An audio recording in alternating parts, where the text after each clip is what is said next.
बोल जयकारा बोल मेरे श्री गुरु महाराज की जय। सभी प्रेमियों से जय सच्चिदानंद। आओ आज एक नई सतगुरुदेव भगवान की लीला का आगाज करते हैं, जो हमारे लिए संत महापुरुष कुछ आदर्श स्थापित करते हैं, जिस पर हमें चलना होता है, विश्वास करना होता है। और प्रेमी का कार्य तो विश्वास करना है। विश्वास करके सतगुरुदेव भगवान की लीलाओं का मनन करें, उनके जो आदेश हैं, जो आदर्श हमारे लिए उन्होंने बनाए हैं, और जैसा उनका व्यवहार हमारे प्रति रहता है, जैसा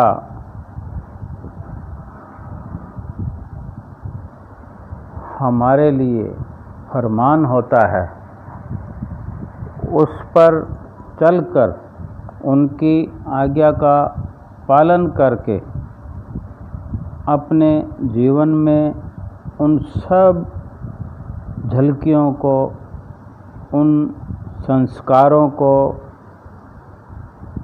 उन आदर्शों को अपने जीवन में उतार कर हम लाभ उठा सकते हैं।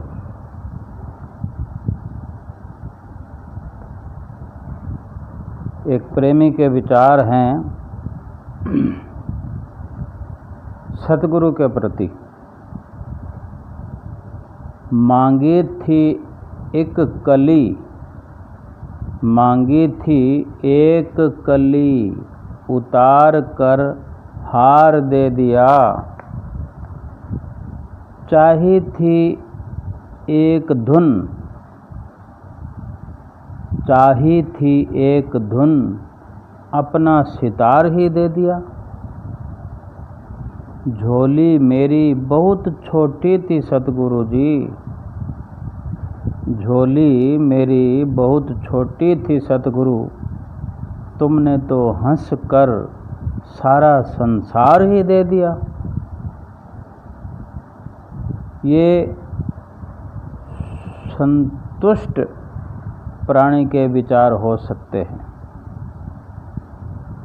जो भरोसा करता है अपने प्रारब्ध पर, भरोसा करता है भगवान पर, भरोसा करता है अपनी मेहनत पर कि जिस तरह की हम मेहनत करते हैं उस तरह का लाभ अवश्य होगा। अगर भगवान के रास्ते पर, भगवान के कथन पर समय खर्च करते हैं तो उस तरह का लाभ अवश्य होगा, क्योंकि भगवान के रास्ते पर चलने से तो मन की शांति, आत्मिक सुख, सुकून, ये सब मिलता ही है, फिर मिलेगा। और केवल भगवान को पीठ देकर संसार में ही विचरते रहते हैं, अपने शरीर के लिए, अपने क्षणभंगुर सामानों के लिए हम समय खर्च करते रहते हैं, तो संसार के अंदर केवल समय खर्च करने पर तो केवल दुख ही मिलता है, कलह कल्पना मिलती है। फिर हम सतगुरुदेव के प्रति एक छोटी सी विनय भी करते हैं कि हे सतगुरु, अपनी शीतल छाँव में गुरु जी मुझे बिठाए रखना, अपनी शीतल चरणों के छाँव में मुझे बिठाए रखना, अपने चरण कमलों की रज मेरे माथे पर सजाए रखना। पूजा पाठ भक्ति और मंत्रों का जाप मैं ना जानूं, पूजा पाठ भक्ति और मंत्रों का जाप मैं ना जानूं, दास हूँ मैं आपका, यही गुमान बनाए रखना।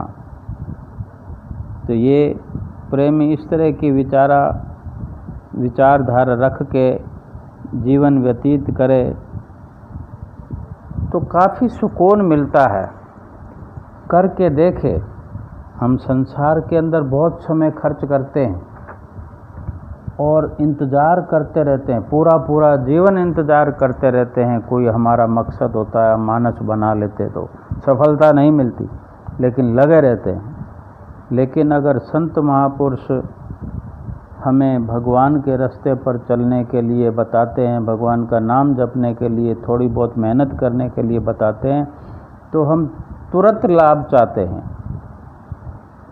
और बार बार शिकायत करते हैं कि हमने इतनी मेहनत की, कुछ नहीं हुआ, 6 महीने हो गए, साल हो गए। लेकिन हम ये विचार करें 50 साल भी हो गए तो हमने समय दिया कितना? मिनट 2 मिनट रोज़ लगाते हैं, 5 मिनट लगाते हैं, 10 मिनट लगाते हैं, और संसार के लिए तो पूरे 24 घंटे लगे रहते हैं। रातों को नींद भी नहीं आती, पूरे का पूरा समय संसार में लगाते, उसमें सफलता नहीं मिलती तो किसी को शिकायत नहीं करते। आओ, सत्संग में कितना लाभ है। हमारे आराध्य देव हृदय सम्राट श्री 108 श्री सतगुरु दाता दीनदयाल जी महाराज, श्री तीसरे पातशाही जी महाराज जी की ये लीला है कि देखो भक्तों के साथ कैसे कैसे प्रेम से उनके दुख सब हर लेते हैं और उनको कैसे संपर्क में आने से अपना बना लेते हैं। और श्री गुरु महाराज जी ने एक बार प्रवचन फरमाए कि भक्ति पथ पर जिसने भी दृढ़ निष्ठा से पग रखा, बाधाएं रुकावटें उसके रास्ते में आएंगी। भगवान के रास्ते पर चलने वाले प्रेमियों के राह में रुकावटें आएंगी। यदि श्री सतगुरुदेव महाराज जी की कृपा का आश्रय लेकर, उनकी ओट लेकर उनके कदम आगे की ओर बढ़ते गए तो वो देखते ही देखते उस भक्ति के मार्ग में आने वाली बाधाएं दूर होती चली जाएंगी। अटल विश्वास व श्रद्धा के सामने कोई भी ऐसी ताकत नहीं जो झुक ना पाए। ऐसा ही एक श्री गुरु महाराज जी का एक वृत्तांत है, लीला है, जो उनके समय की बात है। तो एक भगत जी थे गोविंद राम जी, तो बचपन की बात है उनकी। बचपन में भगत गोविंद राम जी की लगन, कुछ भगत होते हैं जो बचपन में ही लगन से भक्ति करने की चाह रखते, तो उनकी भी ऐसी श्रद्धा व प्रेम संत महात्माओं के प्रति अधिक था, ऐसी लगन थी। और माता पिता के इकलौते लड़के, केवल एक ही लड़के थे माता पिता के, श्री सतगुरुदेव महाराज जी, श्री तीसरी पातशाही जी उस समय साधु वेश में थे। श्री सिंहासन पर आगे चलकर विराजमान हुए, महात्मा वेश में थे और सिंध प्रांत को अधिकतर कतार्थ कर रहे थे। वहाँ उनका सत्संग प्रवाह चलता था दूसरी पातशाही श्री गुरु महाराज जी की आज्ञा व आदेश से। तो उनको श्री सतगुरुदेव महाराज जी की पावन संगत का अवसर प्राप्त हुआ, भगत गोविंद राम को। इनके माता पिता को ज्योतिषियों ने बताया था कि इस लड़के को पानी के नज़दीक मत जाने दिया करें। गोविंद राम के बारे में ज्योतिषियों ने बताया हुआ था बचपन में कि पानी के पास ना जाए, इसको मौत का डर है, मौत का भय है, पानी से इसको खतरा है। तो माता पिता ने भी भक्त गोविंद राम जी को बचपन में ही समझा दिया था कि पानी के नज़दीक मत जाना, यानी नदी नाले व तालाब में नहाने नहीं जाना है। तो श्री सद्गुरुदेव महाराज जी जब उस वक़्त वहाँ सत्संग वगैरह चलता रहता था, तो नहर पर स्नान के लिए कुछ सेवकों को साथ लेकर जाते थे, छोटे बड़े होते थे। तो वो भगत गोविंद राम भी जो छोटी उम्र में थे तो सत्संग में तो आते ही थे। सिंधु नहर में भक्तों सहित स्नान कर सिंधु नदी में स्नान करने जाते थे और वहाँ स्नान करने के बाद में फिर अनुपम लीला करते थे। भगत गोविंद राम जी भी अन्य भक्तों के साथ सम्मिलित होकर नहर पर श्री दर्शन के लिए जाते थे। वो दर्शन करने के ख्याल से जाते थे, क्योंकि वो नहा तो पाते नहीं थे। सभी वो भगत स्नान करते श्री गुरु महाराज जी के साथ, परंतु ये एक और किनारे पर एक पत्थर पर बैठे रहते और वो लीला सद्गुरुदेव महाराज जी की निहारते रहते कि कैसे सब एक साथ नहा रहे हैं। तो नहाते वक़्त तो मौज मस्ती भी होती है। एक दिन श्री सद्गुरुदेव महाराज जी ने, वो तो अंतर्यामी होते हैं, सब जानते हैं किसका उद्धार करना होता है तो पलक झपकते ही कर देते हैं, मौज होने की देर है। तो एक दिन निजी मौज से गोविंद राम जी को पास बुलाकर पूछा, भाई तुम स्नान क्यों नहीं करते? तो भगत जी ने माता पिता द्वारा बताई गई शंका का वृत्तांत, जो शंका थी कि ये कारण है, किसी ज्योतिष ने बताया मेरे माता पिता को कि इनको पानी के नज़दीक मत जाने देना। तो वो सारा का सारा वाक्य आपके श्री चरणों में विनय कर दिया। तो आपने फरमाया, श्री तीसरी पातशाही जी गुरु महाराज जी ने, कि कोई डर की बात नहीं है, आओ नहर में निशंक होकर निसंकोच होकर स्नान करो। इतना कहना था, उन पर अटल विश्वास तो उनको था ही। सत्संग रोज़ सुनते थे और जो सत्संग सुनता है और सत्संग के शब्दों पर अमल करता है उनको अटल विश्वास हो ही जाता है। श्री सद्गुरुदेव महाराज जी का इशारा होना था और भगत जी गोविंद राम जी आज्ञा प्राप्त करते ही नहर में कूद पड़े।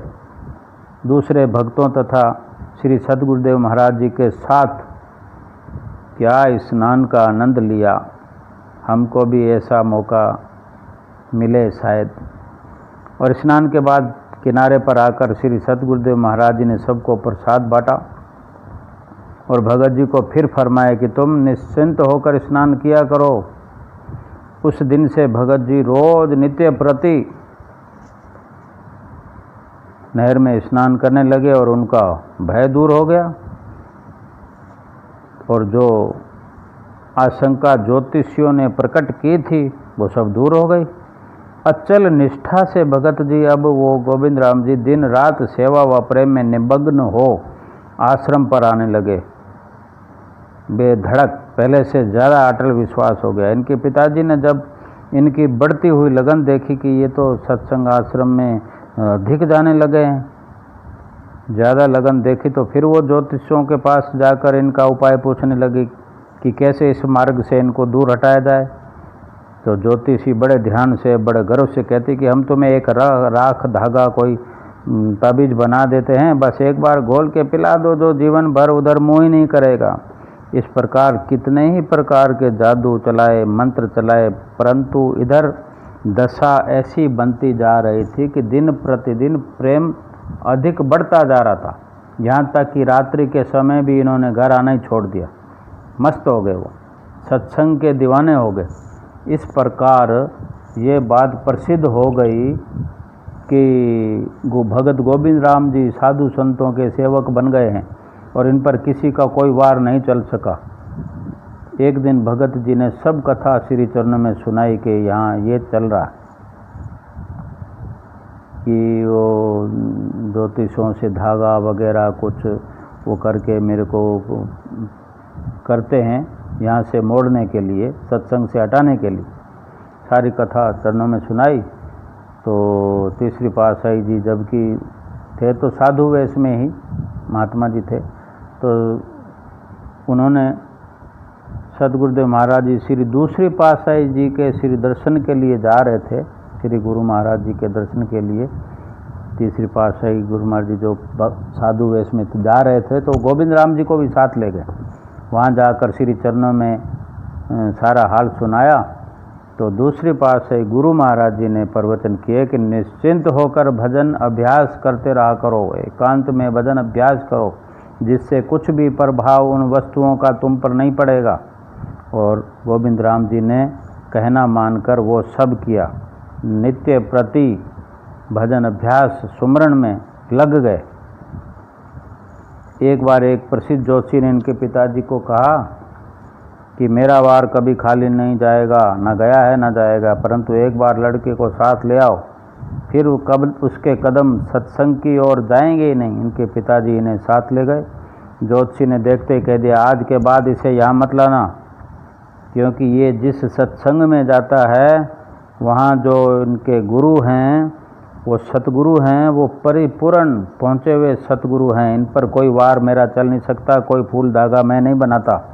इस प्रकार से यहाँ के लोगों की श्रद्धा फिर और सतगुरुदेव महाराज जी के प्रति बढ़ गई। लोगों को पता चला कि उस ज्योतिषी ने कुछ भी इलाज करने से मना कर दिया है। सब लोगों की ये बात फैल गई। यानी श्री सतगुरुदेव महाराज जी ने दिखा दिया कि नाम के जपने से, सिमरन के करने से, जो सतगुरु के द्वारा नाम मिलता है उसको जपने से विघ्न दूर हो जाते हैं, कष्ट दूर हो जाते हैं, हर प्रकार के दुख का समाधान हो जाता है। किस प्रकार परम संत श्री कबीर साहब जी का भी कथन है, कबीर सतगुरु नाम से कोटि विघ्न तर जाए, राई समान बसंदरा केता काठ जराए।